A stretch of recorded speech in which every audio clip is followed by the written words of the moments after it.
And thank you very much for inviting me here. I always find your material fascinating. It's sort of the complement to what we do. We're very much macro economists looking at quarterly time series data, but actually driving it to that next level and looking at the impacts of the macroeconomy on financial markets on a sort of more granular basis. Probably the holy grail, I think, that we'd all like to link all those things together. My talk's going to be very much about the macroeconomy and just some thoughts about macro models and tail events, because tail events and contagion are sort of themes of the day, I think. And I'm going to... Where we're seeing the growth in our business, I think it's fair to say, is in stress testing. A little bit about myself. I left Oxford Economics the first time at the start of 2008, and there was no scenario service when I left. There was no bespoke sort of stress testing going on. We did run scenarios for business planners in the corporate space.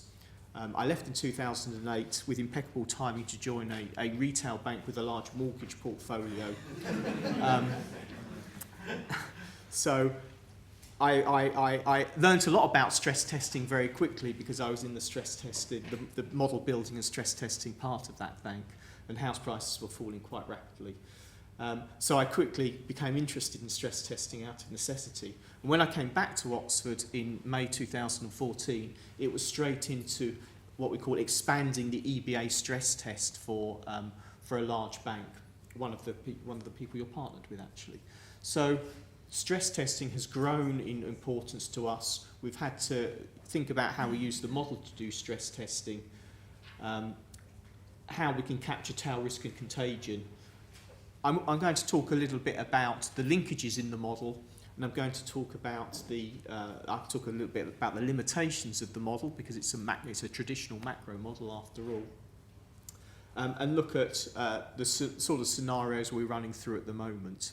And I think it's fair to say the challenge is linking up some of the scenarios that were in your slide earlier on, which are more sort of, you might think about SARS, you might think about wars. How do we pull the macro levers in our model? Because we don't have a SARS or we don't have a war dummy variable in the model. How do we pull those levers in order to run those scenarios and work out what the impact's going to be? So China is something I'm going to focus on quite a lot. So this is our advert. I'm not going to say much more than we've had a macroeconomic model. We've been in the macroeconomic modelling business since 1981. We started off with a joint venture with Oxford University. Obviously, we're glad to be associated with Cambridge University as well. But our model grew out of the UK Treasury model and has slowly, well, not slowly, but expanded over time to cover all the emerging markets and so on.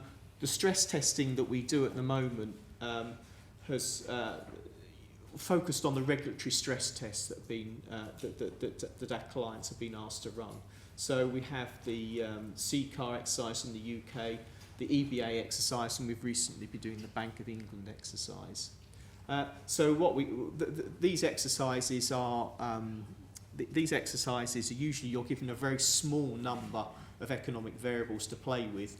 And the art, I suppose, of using a macro model is to use your macro model to back solve for all the other variables that you might be interested in. And typically what our clients do is they use these economic variables to run their own risk models. So this is the start of the stress testing exercise, but you have to get the economics right before you can, if you're going to build a credible stress test. And we would argue using a model, and I wouldn't necessarily, there are other models are available, but actually using a model is important in here. And we're increasingly seeing clients want to go down to a sub-national basis and look at individual cities and look at individual regions, rather than just looking at the headline GDP and unemployment figures. And that suggests to me a little bit about how I expect stress testing to go in the coming, and what sort of tail events we might look at in the coming years. I don't know how familiar people are with the new Bank of England stress testing framework, but I think some of the scenarios that were talked about earlier on are very relevant to that, because every other year firms are going to be asked to do a exploratory scenario. So generally, in the traditional art of stress testing, certainly what I had to do in my previous career, looked at really standard stuff. House prices fall 30% peak to trough, equity markets collapse, the economy has a traditional style recession. Okay, but I think what regulators are coming to a conclusion that there is concentration risk within organisations to particular shocks, and so the Bank of England is going to do this shock that might focus on particular regional impacts. It might focus on impacts to a particular sector of the economy, maybe commodities, and so on. So that's where I think stress testing is going to go. So I think it's an opportunity for people who are looking at those bespoke scenarios, because there will be organisations that are more exposed to those than others. And organisations are expected to use stress testing as part of their business planning more than just working out what their capital requirements should be. So I think stress testing is only going to become more important. I think having models, and I think most of the people in this room, we've just seen presentation where models were at the fore, so I think having models is going to be vital, okay, because the regulators are now coming to our clients and asking them questions about our macro model and putting that model through governance and expecting evidence of why the model is, why we make the choices we do in the model. And one thing we learnt out of 2008, and I think I sort of had not a ringside seat, I was slightly further back from the ring, maybe some distance from the ring, but I saw the merger of, I was working for Lloyds Banking Group, Lloyds TSB at the time, and it merged with HBOS after HBOS collapsed. So I saw some of this, and one of the really interesting things about the government inquiry into HBOS that has only just been published 6 years after the event in the last month, is that the corporate loan book, when they did the stress test on the corporate loan book in the run-up to the crisis, it was very much judgment-based, finger in the air, expert judgment, and the stress was it could survive any shock essentially, and yet it was the thing that brought the bank down because they didn't have a model. When you look at the retail stress test, the stress test of the retail bank in HBOS, it predicted large-scale losses, and the capital was set accordingly to absorb those losses. So I think modelling is going to, coming up is going to be really important. And the other thing, and I think we might discuss this in the panel session this afternoon, is that banks are going to have to, or institutions are going to have to look at their current losses on the basis of the expected lifetime losses of loans in the future. So it's going to be forecasting, and they're going to have to consider this under various states of the world, not just the central forecast. So forecasting is going to come home to roost in the actual P&L of companies, of institutions that have to be signed off by the finance directors and risk directors. So they're not going to sign off on accounts unless they're really put a lot of governance over these forecasts and these stress tests. So thinking about the risks and incorporating these risks is going to be really important in the IFRS 9 world. So now just a little bit of detail about the Oxford model, the key linkages that we would see. So it is a traditional macroeconomic model. We've just been to a symposium run by the IMF in Washington, where a whole host of macro models were including ours, were compared, the linkages were compared, and we're very much in that sort of IMF multi-mod OECD linked tradition in terms of how our model works. Although we have tried to react to the events of 2008 because we're a commercial organisation, and those are the questions our clients are asking. So the key linkages are through the commodities channel. So any shock, and as we'll see later, a shock to China, where China catches cold, as it does in our scenario, is going to have a huge effect on commodities. So if you're exposed to commodities, then you should be worried about China slowing down dramatically. If you're exposed to countries like Chile, who are exposed to commodities, we have big effects on Chile and places like that through the commodities channel. And if you're worried about the Chilean exchange rate, for example, then you should be very worried about China's slowdown, because the exchange rate, our model will show you exchange rates perform very badly when commodities fall in those exporting countries. We have the traditional trade channels, so we'll see the countries which are close to China will be affected. So we have our model adds up the whole world in terms of trade, and everybody's exports are somebody else's imports. So it works through that channel. We have a policy channel. So this is something that is relevant at the moment, because we have the Fed about to raise interest rates. So the big question that has been asked of our model is, what will happen when the Fed raises interest rates to other countries?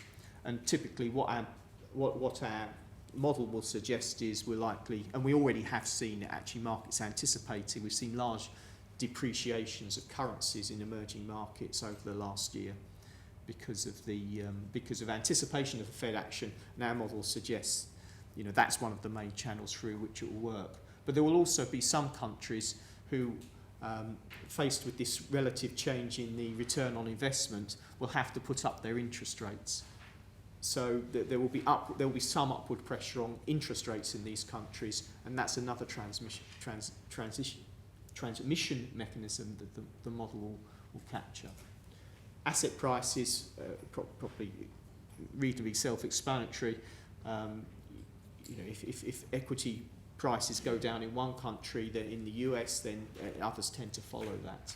And then the other channels, which I think is where we link up really to the work that is done in Cambridge, and when they do their scenarios, I think that's where we have to think about how those impacts will be, because we can do all the I think you've done a SARS scenario in the past, and one of the linkages we can pull there is we can pull the trade linkage, because we know that will have a big effect on the exports of services. So tourism will be hit by shocks like that. Transport will be hit by a lot of shocks like that. And it's quite easy to calibrate the effects. Where it's harder to calibrate the effects is in the sort of the attitude to risk, so risk-off type views and confidence.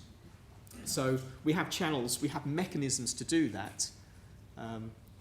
We have risk variables that we can shock just to change the view of risk in the world.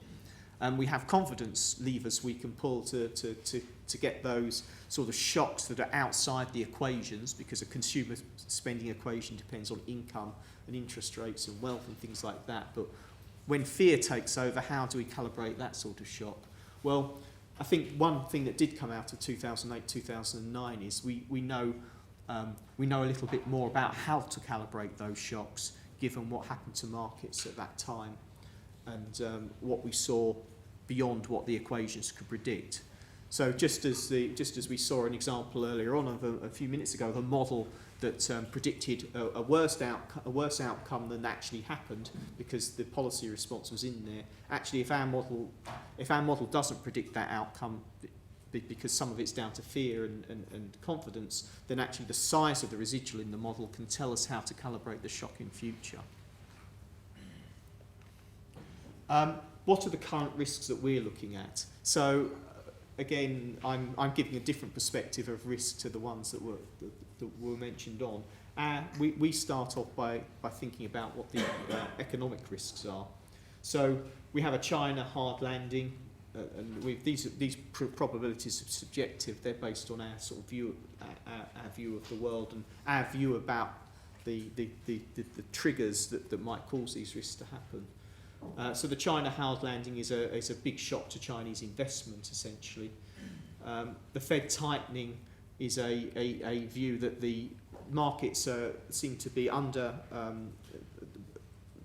Markets don't seem to think that the Fed is going to tighten quite as quickly as it might, and the Fed dot plot might suggest. So what happens to markets if the Fed tightens faster than that? And then we've got two more the shocks I think the shocks that this audience focus on might be more the things that hit instantaneously and have a big impact. But as economists and stress testers, some of the things we need to worry about have a more slow burning impact, and some corporations need to worry about shocks where the economy just doesn't reach any sort of lift off and the recovery just staggers along. So this secular stagnation view of the world, where where you have demand shocks and advanced economies just don't grow very quickly. So we have a variety. So we have a variety of shocks. Some of these shocks, as you'll see earlier on, have profound effects on banks because they keep interest rates very low. And one of the problems that certain banks in the UK have in a low interest rate environment is it impacts on their net interest margin. So all of these shocks, there's a wide variety of shocks. It's not just the short, sharp shock to China we might worry about. It's also the ones where the economy just doesn't get out the current low growth trap. So risks are on the downside. I think some of these are truisms. The impact will vary hugely across countries depending on what sort of shock we're having. The transmissions we'll see in a minute. And the different scenarios imply very different behaviour from the Fed. I think the one thing I'd say about the state of the world, so I'm coming as a sort of practitioner, as a forecaster as well, but this is obviously, this is probably self-evident, but running downside scenarios really brings it home to you. Using a macro model really brings this home to you. Conventional monetary policy is generally highly constrained. We used up a lot of the monetary policy ammunition when we brought interest rates down in 2008, 2009 to current levels. We can't. Well, interest rates can go negative, but it's not clear that will have you get the same bang for the buck as we did before. So in quite a lot of our scenarios, we're finding the lower bound is really biting for a long time, and that this deflationary issue that I think's haunting the world economy is it's difficult to lift yourself away from that if you have another downward shock. So I'm going to talk about the China hard landing and why do we worry? How do we choose our scenarios? I just want to talk about scenario selection, where we look at imbalances in the global economy. So we're macroeconomists. We look at things like the share of investment in GDP in China. We look at the fact that we might expect the bad loans rate in China, which has been ludicrously low, really, but the reported bad loans rate it could well go up, and I think that's a big risk, and that sort of motivates where we are. So we have our baseline forecast for China is it gradually slows to more sustainable rates of 6%, and the model's in the long run. The model is based around what's population growth, what's productivity growth. So it's a structural macro model with a supply side that will determine how fast countries grow. But if we get a hard landing scenario where investment collapses, then we have China with growth going down to around 2%. But then growth recovers, but you never get back to. But the problem with a shock to investment is that you destroy a lot of or you don't get capital stock growth. Okay, capital in the economic sense rather than in the financial sense. So because you have less capacity in your economy, you lose a lot of output, even if the growth rate returns to what we might think of as normal. So this chart just shows you a stylized view of where we might expect the pain to be felt. So the linkages in the model are based around historic relationships, historic data. So these are the net energy exports of particular countries between 2010 and 2013. So really it's just showing you where the pain is likely to be felt, because China is a big player in the oil market. Our model works by summing up all the demands from all the individual countries in the world for oil, so it's a behavioural model, and all the supply from all the countries that make oil in the world, and looking at the balance between those two things. and working out what will happen to oil prices. So this is like a pecking order of where we might expect problems. And Russia is quite high up on that list, you know, and I guess that could trigger other risks, you know, and that's something that we might worry about. So we could use the economics as a trigger for other problems as well. Hong Kong, Taiwan, these are the people that export a lot to China. Australia, obviously, Australia's a commodity producer, so Australia is not only local to China and a key trading partner, but actually those goods are commodities as well, largely. So China will not look good in this scenario. Just to reiterate what the channels are. So when we do the hard landing scenario and we look at world growth, what we have is advanced economies like the US and Europe not trading that much with China, not being commodity exporters, so not doing too badly, but still, you know, losing 2% of output 2% lower than it would have been otherwise. Emerging markets doing really badly. This is just showing you the what happens to growth rates rather than the level of GDP. And this is what happens to world oil prices in this scenario. So world oil prices would fall pretty quickly to $40 a barrel. They do rise a little bit over the horizon because China's growth is recovering. But a slowdown in China would have a big impact in our model on oil prices. Interest rates would stay lower. So this chart is showing you the proportion of interest rate countries that have interest rates lower than 1%. Is you know, pretty substantial.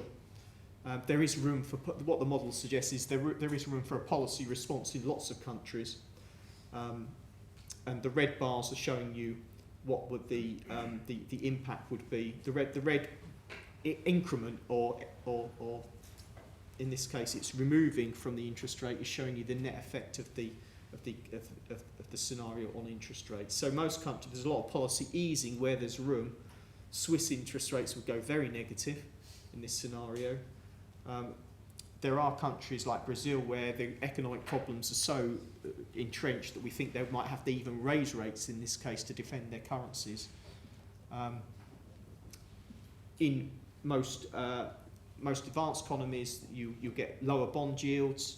So this is another place where we have contagion through the model, through financial markets. It's a mixed picture in emerging markets. Russia bond yields would go up because its public finances would be so much worse. Okay, so it would be forced. People would demand a premium for that debt.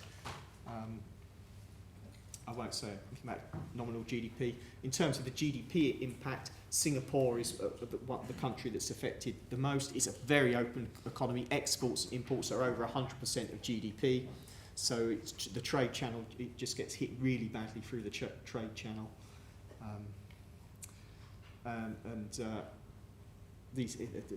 Russia is badly affected as well as an oil producer. Just to say one thing quickly about long-term interest rates. There's our scenarios service. You know, these are all downturn scenarios, but they have very different effects.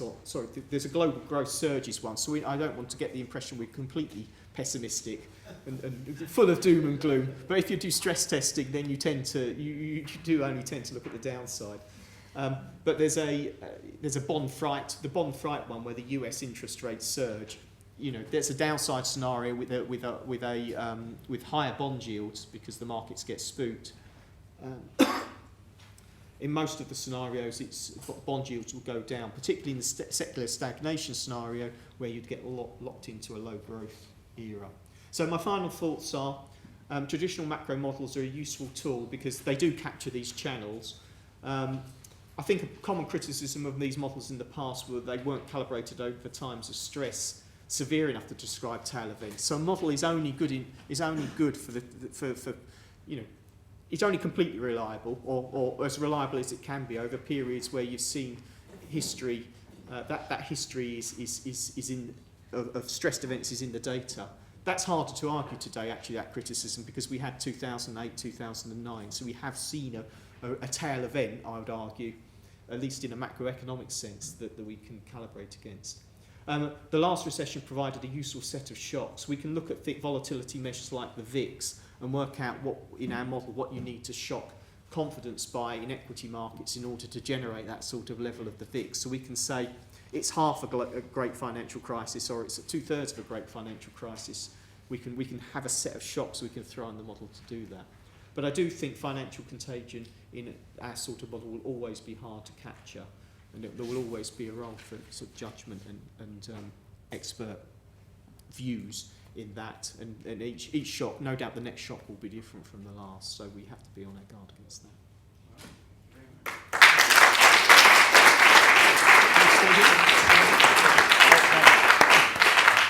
Mark, why don't you come to the front? We're only running 5 minutes behind because we had a bit of catch up there, so thanks a lot. No problem. Did a great job, got us home as it were. Why don't we have, if I can invite, let's say, one question for each speaker just to kick things off, and then we'll continue the discussion at morning tea, if that's okay. So, questions?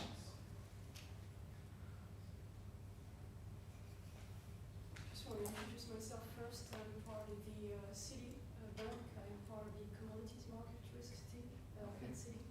I had a question for Mark Flood. I was interested in the relationship between volatility and liquidity in the lower formula.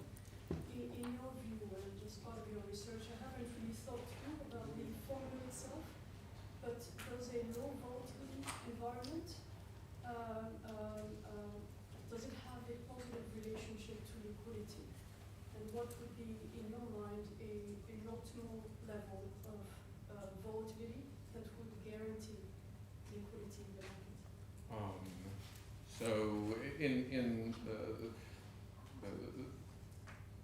in the model, volatility is the first order component of price impact. So high volatility is going to correspond to high price impact. Low volatility will be low price impact or high liquidity. So that's what the model is telling us. The optimal level of liquidity is, I'm going to try to channel Pete and Anna's argument here. It's a difficult question to answer.